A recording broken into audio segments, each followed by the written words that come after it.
blessures volontaires. Depuis 2017, les meurtres qui étaient pourtant en baisse et en stagnation ont connu une hausse de 20% jusqu'ici. Les viols et agressions dans la rue se multiplient, avec souvent des profils similaires. Les femmes sortent armées. Un reportage de BFM à Grenoble nous montre que des femmes ont parfois des aiguilles dans leurs chignons ou des couteaux sur elles. Les cours de self-défense voient leur inscription qui explose. Dans quel pays sommes-nous? Pays du progrès, où les femmes s'arment d'opinel? Pays des libertés, où l'on peut mourir pour un regard ou une cigarette? Pays de la justice, où on laisse des violeurs en liberté de peur qu'ils se suicident? La France a tué mon mari, disait récemment une veuve.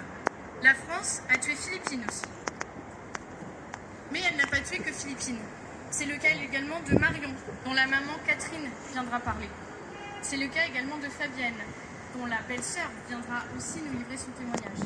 Et c'est aussi le cas de Berthe, dont le petit-fils est avec nous aujourd'hui. C'est le cas de Claire, qui est présente à ma droite, que vous connaissez déjà. Combien de noms encore, Monsieur Macron? Combien de noms allons-nous égrener? Combien de victimes de votre incompétence et de votre incapacité à nous protéger, alors que vous cumulez 2 quinquennats?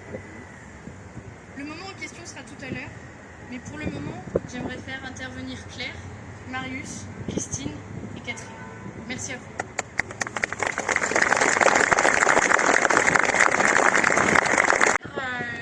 De notre association, nous dénonçons évidemment les violences faites aux femmes, quel que soit l'auteur de ces violences-là.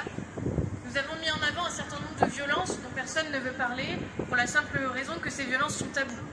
Cela nous vaut évidemment une répression judiciaire parce que dès que vous parlez de la question migratoire, malheureusement, c'est un sujet tellement sensible que tout de suite on essaye de nous catégoriser alors qu'il y a un certain nombre de choses qui se justifient. Je pense que nos intervenants précédents ont pu nous expliquer les différentes défaillances qu'il y a sur la question migratoire.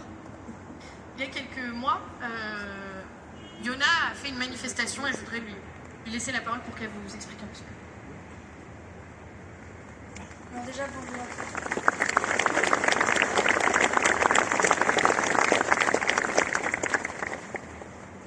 Le 9 avril dernier, j'ai été placée en garde à vue pendant 8 heures pour avoir brandi une pancarte où il était inscrit « Violeur étranger, dehors ».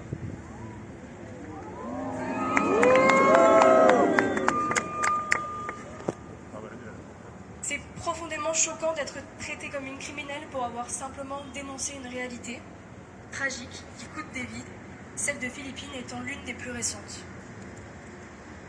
Philippine n'a pas été protégée, comme le disait Mathilda il y a quelques instants. Elle est devenue une victime parmi tant d'autres dans un système qui échoue à garantir notre sécurité. Sur notre banderole, nous avions également inscrit 46 femmes auraient pu être épargnées si les OQTF avaient été appliquées en 2023.